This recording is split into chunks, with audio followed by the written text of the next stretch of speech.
Hi, I'm Dr. Safaya, a medical doctor who doubles as an email marketing expert. In here, I take you behind the scenes of failed and successful email marketing campaigns. You get to see what these amazing individuals have tried that worked and didn't work in email marketing. If you've been curious and like me, you want to know what other people out there are really doing in email marketing, then join me as I go behind the scenes.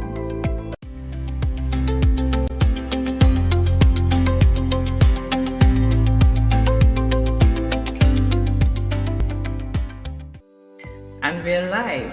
I'm happy and excited today because we have the amazing Andria Singletary with me of Mamathon Mompreneur, and she's going to be giving us the tea on how to hit your launch goals without social media. And that is something that I believe that each and every one of us want to hear today, because it's so easy to be on the social media hamster wheel every day, scrolling past.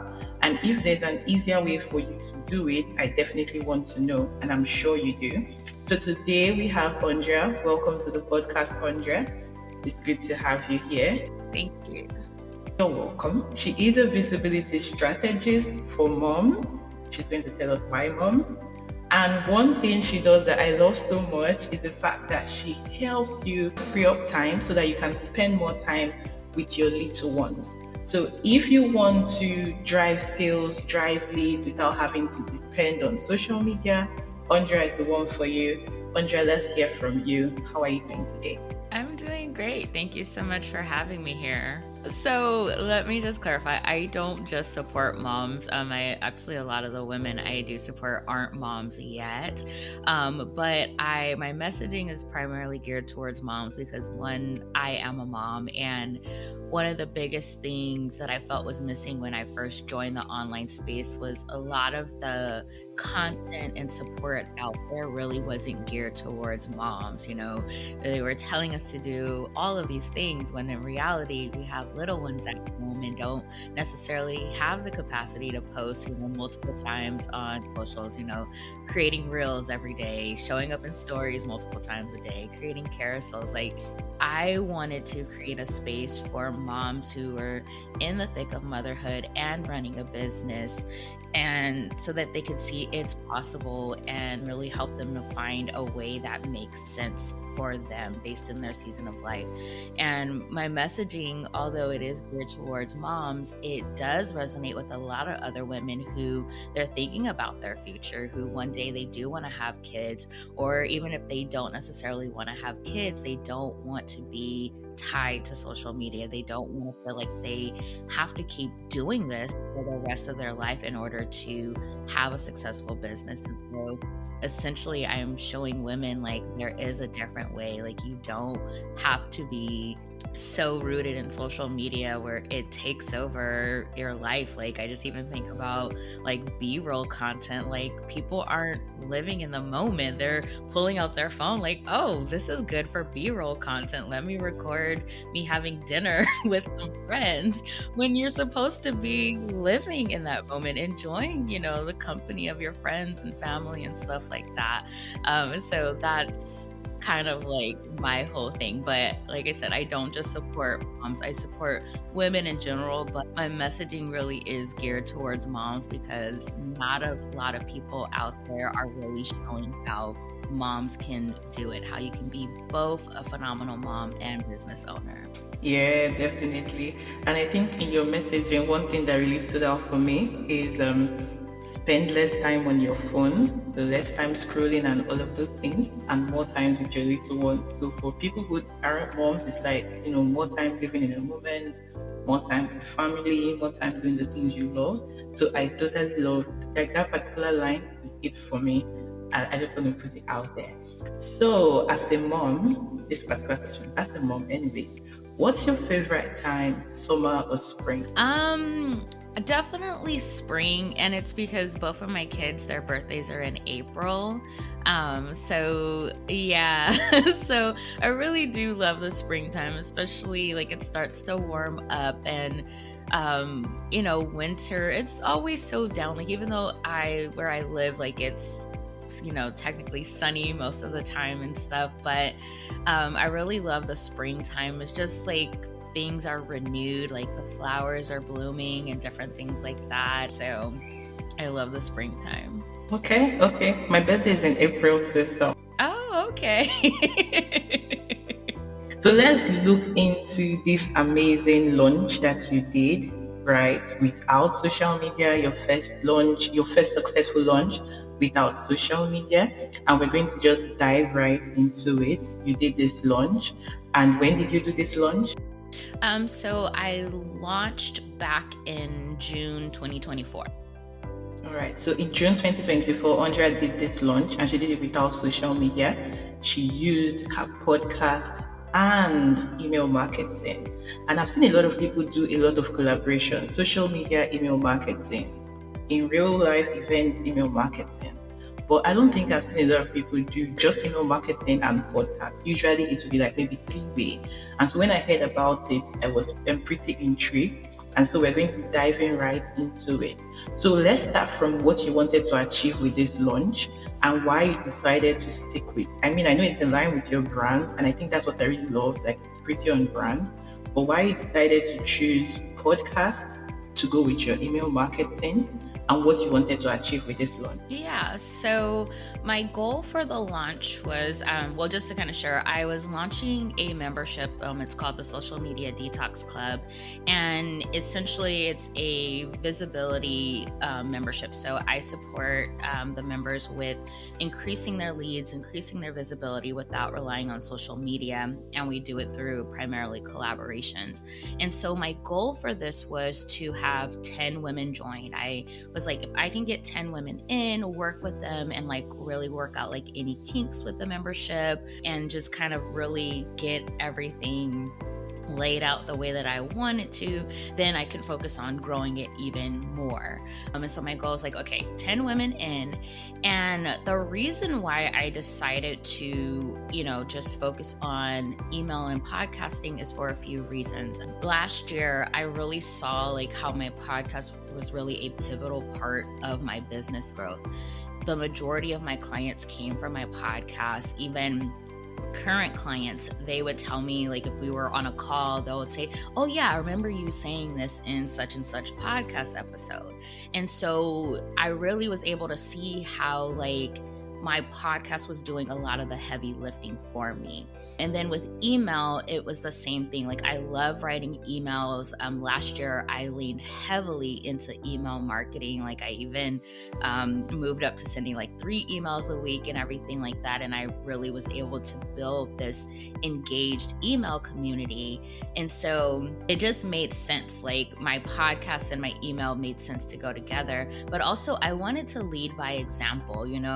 I had been telling people like, you can do it without social media and you don't have to rely on social media, but I never actually had launched without using social media. I always would at least post on Instagram and stuff like that. And so I was like, you know what, if I'm telling these women they can do it, I need to show them that they can do it. And so I was like, you know what, it made sense, especially like the theme of the membership I was launching, the Social Media Detox Club. And so I was like, you know what, let's just go all in with it. Let's not utilize Instagram or anything like that. And let's fully lean into this idea that you do not have to rely on social media to build your business. I totally love that. And I know what it feels like to just receive a blueprint that you can run with, because at the end of the day, it's like, you know what, you said this. So even when you face like challenges, you just know that everything is going to work out. And I love it. So let's look at the goals for the campaign. So you were saying if you could just get like 10 people, right? So that was like a minimum benchmark. So I'm wondering, how long was this launch campaign, and did you break it into phases, or how did you go about it? Yes, I did wonder that. And then I was just like, you know what? I had to give it to the Lord. Because with this membership, so God gave me this membership back in 2023. So at the end of 2023, I hosted my first bundle, and it was called the Social Media Detox Bundle. And when I did the bundle, the Lord dropped in my spirit to launch a membership that essentially kind of took that theme of the bundle I hosted and turned it into a membership. And I just sat on it. And I was like, no, I don't have a large enough audience. Like, it doesn't make sense for me to do this right now. Like, I just talked myself out of it. In 2024, like February 2024, the Lord just kept pressing on my heart to launch the membership. And I was like, no, it's not time. Like, it doesn't make sense right now. Like, stop. Like, I don't want to do it. Like, he just kept pressing on me, and he's like, if you don't do it, I'm going to give this to someone else. And so I was like, okay, I'm going to do it. And so because it was something that like he gave me the download for it, he gave me the vision for it, like he gave me every little piece for it, I knew in my heart that it could not fail. Like, if this is from God and if it's what he really wants me to do, it's not gonna fail. And so I think that really helped me fully embrace like not leveraging Instagram as part of the launch. And I had just complete peace about it. Like, I knew that it was gonna work out, and I knew that I would at least hit my goal. So I think that really helped me when, like that mindset drama started to come up and everything. Yeah, so I did the pre-launch phase. So my pre-launch strategy, I did that 2 months before the open cart period. And then the open cart period was 14 days. So the total campaign was 10 weeks. And so basically, April and May of 2024, I was just getting visible, generating leads, and then driving people to the launch event that I was hosting. I was hosting a masterclass called Build a Visibility Strategy That Fit Your Current Season of Life. So that's where I was driving everyone to that live masterclass, because that's where I was going to announce the offer and all of that. Yeah, that, like I said, for April and May, like the focus was just like getting in front of new audiences and collaborating with other people. Like, I did a mix speaking at virtual summits, as well as email swaps with women in my network who had a similar audience as me, and just like driving people to that masterclass. Wow, that's a lot of lead generation, email swaps, collaborations, summits, and all of them driving towards one thing, right? So with the masterclass, how close was the masterclass to the open cards? So the day because it was a live masterclass, so the day the masterclass was hosted, basically that kicked off the open cart period, because after that masterclass, I sent out my first sales email to people who signed up for the masterclass. They got that first email, and then the rest of my email list the next day, it started sales emails for them. And then the day of the masterclass too, that's when I dropped a podcast episode announcing the offer. And I timed it to go live the same time that the masterclass was happening. So yeah, that kind of like, that was that day. I think it was like June 4th or something like that.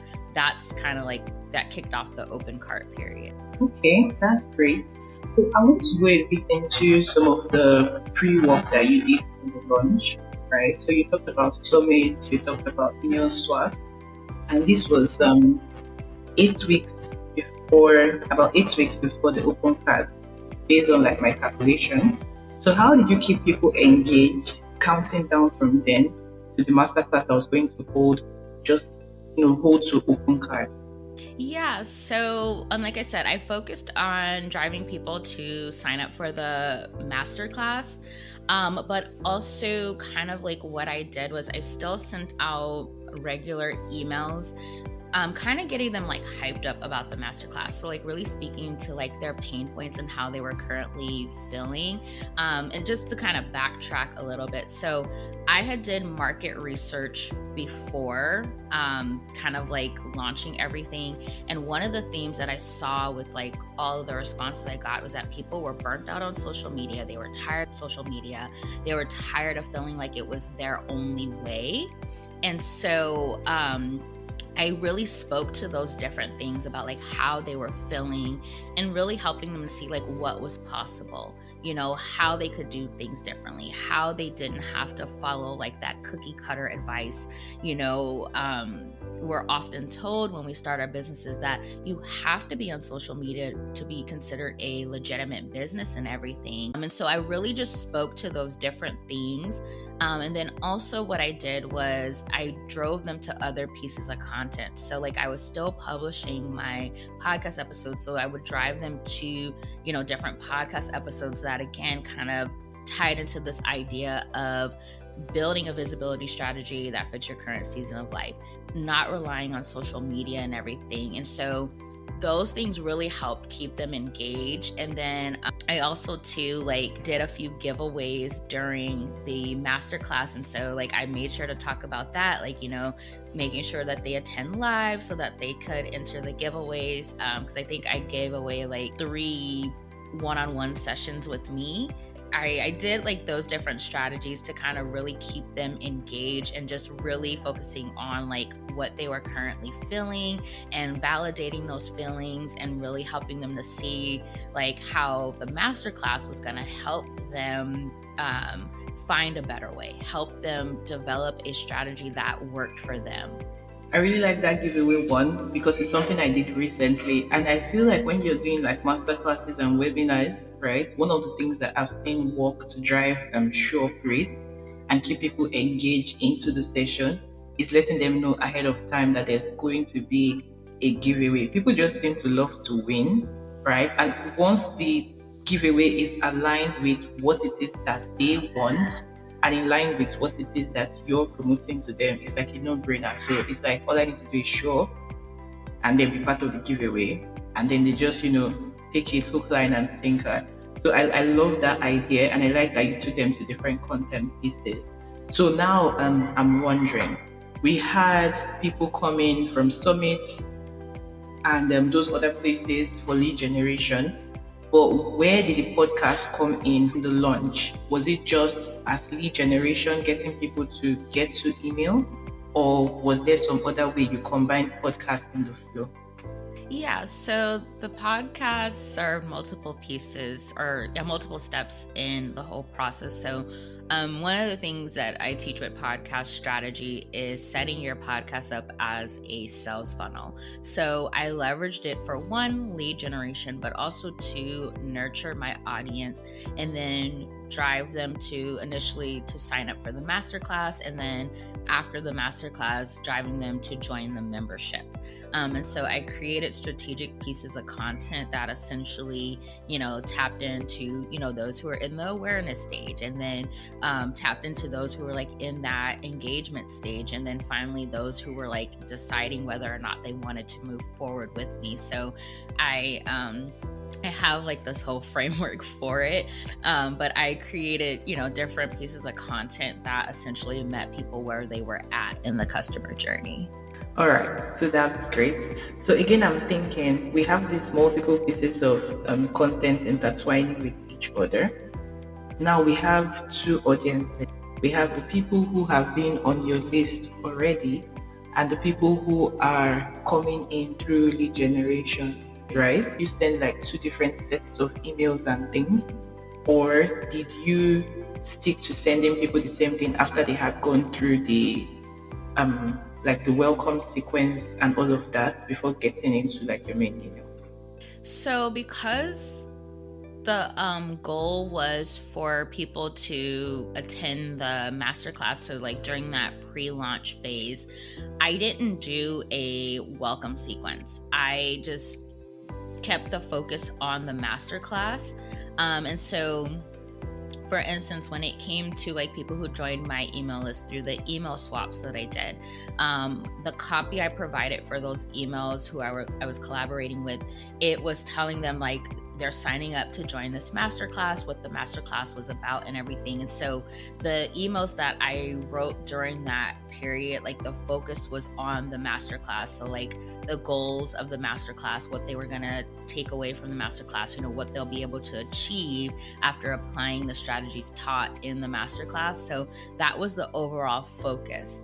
Now, the people who joined my email list from the virtual summits that I spoke at, they did go through a welcome sequence, but that was because they joined my email list a lot earlier. I had a free private podcast called Get Visible Off Socials. And so I had a welcome sequence set up for that. So they binged the podcast. And so they were kind of getting nurtured in that sense and being introduced to like some of the strategies that I was going to be teaching in the masterclass. But again, because they joined my email list like 1 to 2 months before the actual masterclass, I had that time to kind of let them go through that welcome sequence first. Okay. Now I just have to mention, because you mentioned your free podcast, the private one. I totally enjoyed it, and I think episode 6 is my favorite because it talks about how to attract ready to invest clients from collaboration. And it is one of the things that Andrea has shared with us as a freebie. So if you also want to go through this podcast and find out what she talked about in episode 6 that will help you attract ready to invest clients from collaborations, the link will be in the description, but you can get it at mamathonmompreneur.com/experiments, I believe, and you will find that there. But the link is also in the show notes. So to my next question, because I'm really loving the breakdown of how you did all of this, let's look at the performance and the data, right? So you did all of these emails, and I'm wondering, we had these emails going out over 10 weeks. How did you stagger the emails in terms of maybe the number of emails you sent per week? And how did people engage with these emails in terms of performance? Did you notice maybe they were more engaged at a certain period, there was a drop off, and then it increased? What was the pattern that you saw? So during the pre-launch phase, I just followed my same email pattern. So I think at that time I was sending out 2 emails per week. And I just followed that. And so I would send emails that would drive people to either sign up for the masterclass or remind them about the masterclass. And then I would send the other email would drive them to my podcast. So again, just kind of like really trying to help stay top of mind in the sense like the masterclass is coming. This is going to, solve the problem that you've been dealing with and everything. And so I leverage both the email and the podcast that way during the pre-launch phase. Okay, I totally love that one. Now we've emphasized a lot on the pre-launch, right? And I want to know, did you have like 2 phases, pre-launch and launch, pre-launch open cards, or pre-launch open cards? All right, so that's great. Now, what was the results based on all this work that you put in, all the collaborations, all the emails? How did that impact on the membership launch? Or if you have the data, please share. We'd love to know how many emails you sent. Okay, so I don't know the number like during the pre-launch phase. I guess if I was doing 2 per week, that would have been 32 or 16, yeah. But for the open cart period, so that was 2 weeks long. I sent out a total of 28 emails over the course of 2 weeks. My open rates ranged from 48 to 54%. The total number of clicks to the sales page, so for all of the emails, it was a total of 250 clicks. And then the number of unsubscribes for like the open cart period was 105. And I think during that time, my email list I had like 1,100 people on my email list. Because a lot of people want to be like, don't send too many emails. People are going to, put you in their black books and all of that. So 28 emails in 2 weeks is 14. Now that's a huge one. So how did you feel sending 28 emails in 2 weeks? I felt good about it because Kay Hillman, she's big on send more emails and stuff. And so working with her really helped me overcome that mindset drama around sending more emails. My thing is this, like, I give you a lot of value on my email list. I connect and engage with my community, but also I'm here to sell. Like, you have a problem, I have a solution, I'm going to sell that solution to you. And so I felt fine with it. And the best part was that like I got so how much they like just gained from them, because although I'm selling in those emails, I also give lots of value and really just speaking to their current reality and validating their feelings and different things like that.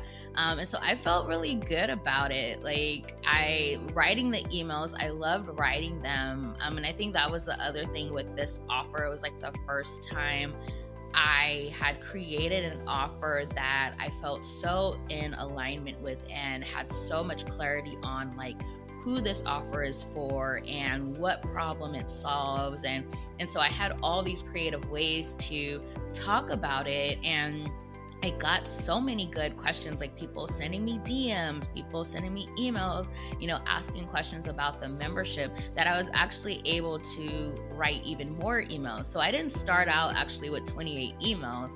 I got lots of questions like during the open cart period. And I was like, oh, let me write an email answering that question, because if they have that question, I'm sure someone else does. And so, yeah, like I felt good about it. And now like I'm a firm believer in sending more emails, like, because not everybody's going to open every single email.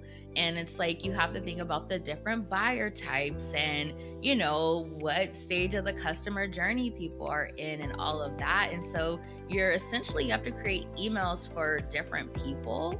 And so when you have clarity on who those different people are, you realize like, okay, yeah, I got to write more emails if I'm going to, meet people where they're at.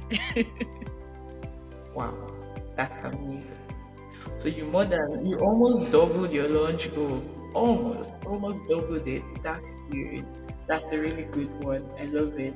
So if you were going to try out this exact framework that you have used that helped you not just hit your launch goal, but almost to exit, would you do anything differently? Well, before I answer that, I did want to know, because I did pull numbers like number of emails sent and like open, click rates, and unsubscribe. So did you want me to share that, or do you want me to answer what I would do differently? Because I was going to ask you if you wrote all the emails ahead of time, but I think that this is even more interesting. The fact that, as the data was coming and you were getting feedback, you were just leveraging that to be able to ensure that you were meeting people where they are. And there's this thing I like to tell my community: the right message to the right people at the right time. So if in that time people are having that question, then we go ahead and give it to them instead of waiting, irrespective of the number of emails. And then it came with positive feedback. So people loved the emails, people found it useful, people had their questions answered. And that's just the deeper level of connection to build your community. And so I find that so interesting. So, to the earlier question I asked, what would you do differently if you had to do this whole strategy again? Yeah, so there were like three things that I said I would do differently. One, I would send even more emails, just because there were like lots of questions were coming in, and so I wasn't able to, like, during that launch, answer all of them. But then also to not set such low goals. Like, I know that I could have gotten even more people in the membership for that initial launch and everything. But I set a low goal because I didn't know what to expect and everything. So just having that confidence, especially like this was something that God gave me, and so he could do exceedingly above anything I can think or imagine. And so really, like, just having that confidence in it.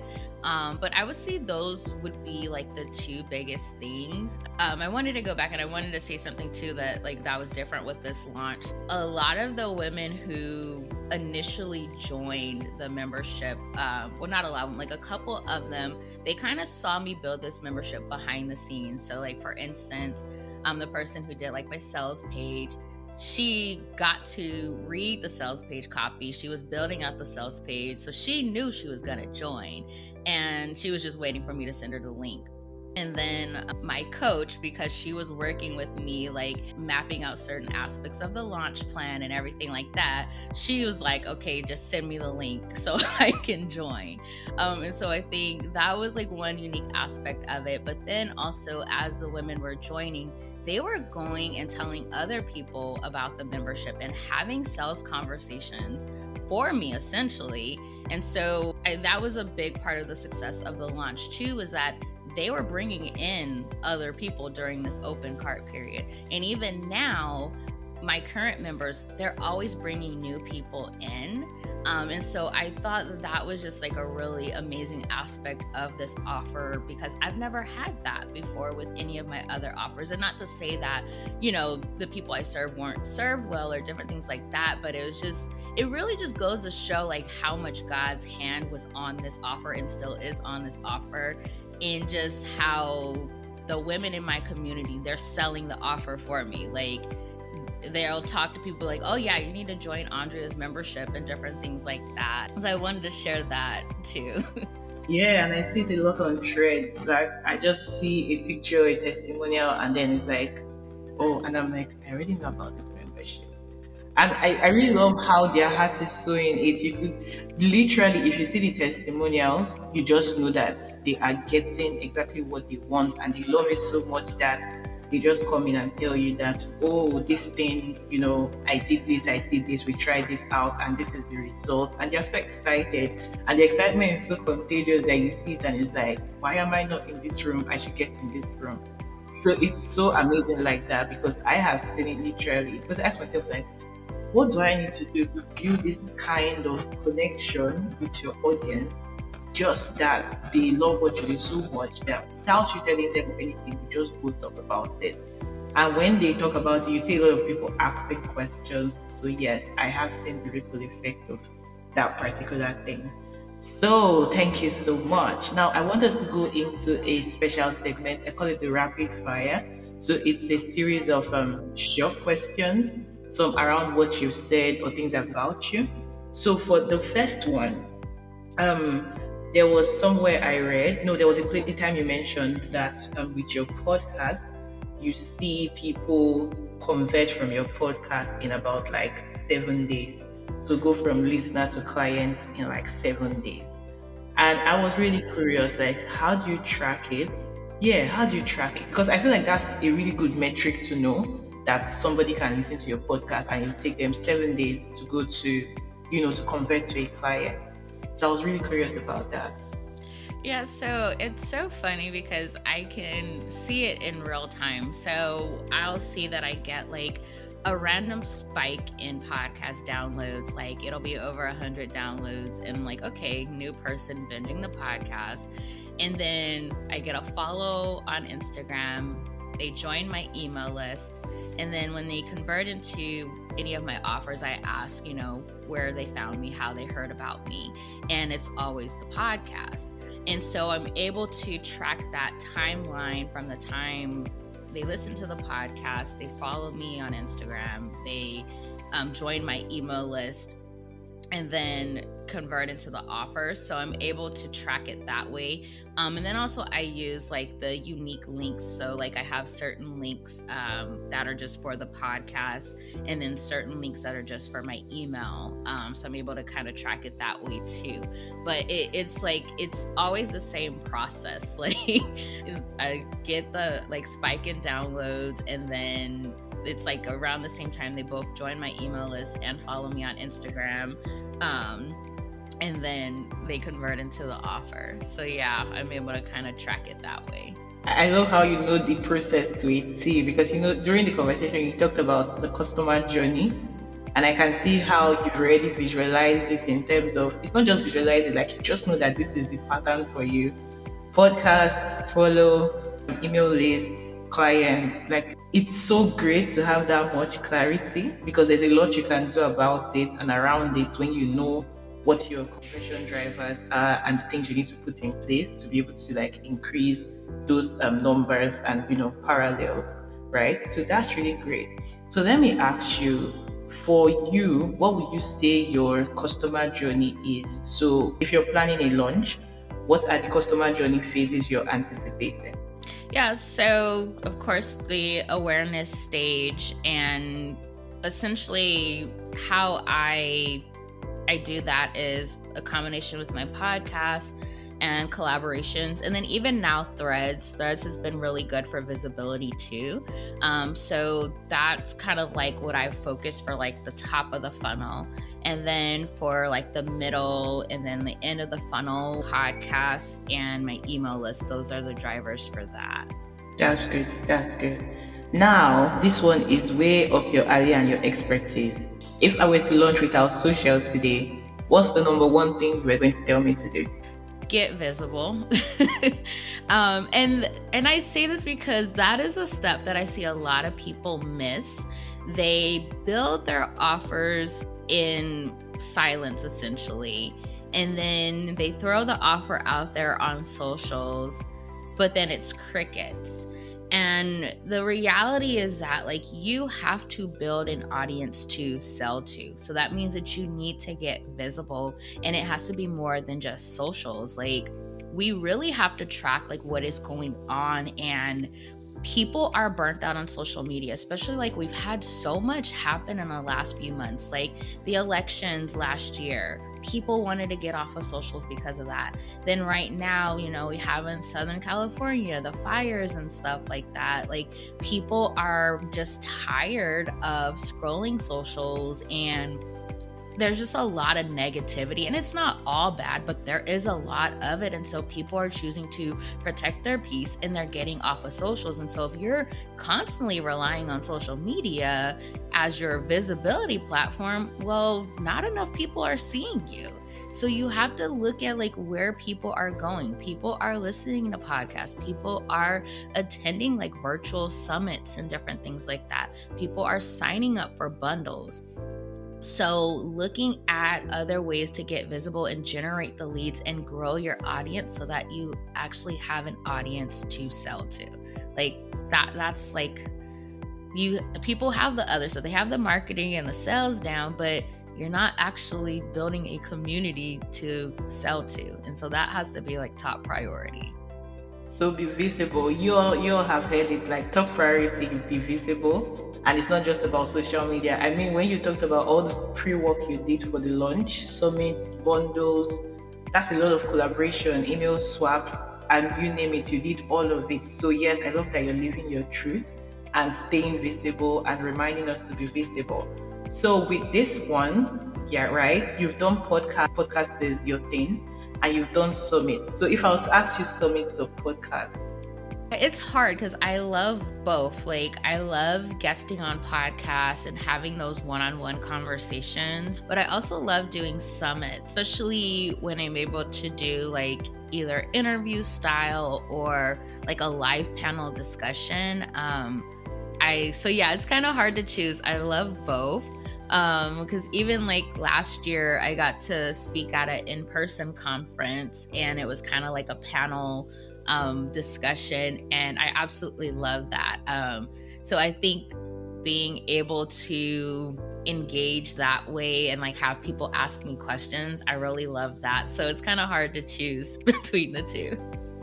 yeah, and I saw pictures of that particular summit and it looked so amazing. I wanted to get myself in the room, but I'm on this side of the world, so yeah, definitely. But I get how it could be hard. And so as we wrap up this session, I would like you to tell us a bit more about your membership and how people can join in. Yeah, so like I said, my membership is called the Social Media Detox Club, and essentially I support you with generating a minimum of 50 new leads per month in less than 2 hours per week. And we do that through leveraging collaborations, and a really big focus of the membership is helping you to generate the right leads, quality leads. I see a lot of people get started with collaborations like bundles and speaking at summits, but they quickly find that the people that they're getting on their email list aren't actually aligned, or aren't actually people who want or need their offers, who aren't quality leads. And so I teach you strategies to ensure that you're participating in the right collaborations and that your messaging is on point and you're speaking on those topics that are going to bring in the right people. You're creating these offers for bundles that are going to attract the right people. So that's a big focus of the membership. If you want to learn more about that, you can go to mamaturnedmompreneur.com/membership. Other ways to connect with me, I have my own podcast, Marketing Without Socials for Moms, and I talk about all the things we essentially talked about today, just building a business that isn't reliant on social media. And then I am on Instagram. I'm like not always posting, like I update my grid quarterly, but my DMs are always open. My handle is Mama Turned Mompreneur. And then I'm very active on Threads. And so my handle for that is also Mama Turned Mompreneur. Yes, you're very active on Threads. I see it. That's one of the places where we connected, aside the community that we are both in. And it has been a pleasure doing this session. So you all go connect with Andria, Mamaton Mompreneur, and all the links will be in the show notes in the description. And in addition to that, if you didn't take home anything from today's session, I need you to know that you need to be visible. Visible so you can drive leads to your email list, visible so that more people can hear about the amazing things you're doing and they can go ahead and get into your email community and you can build from there. Thank you so much for this session and see you next time, same podcast, and we'll dive more into email marketing experiments. Thank you so much, Andrea. It's been a pleasure having you. Thank you for having me.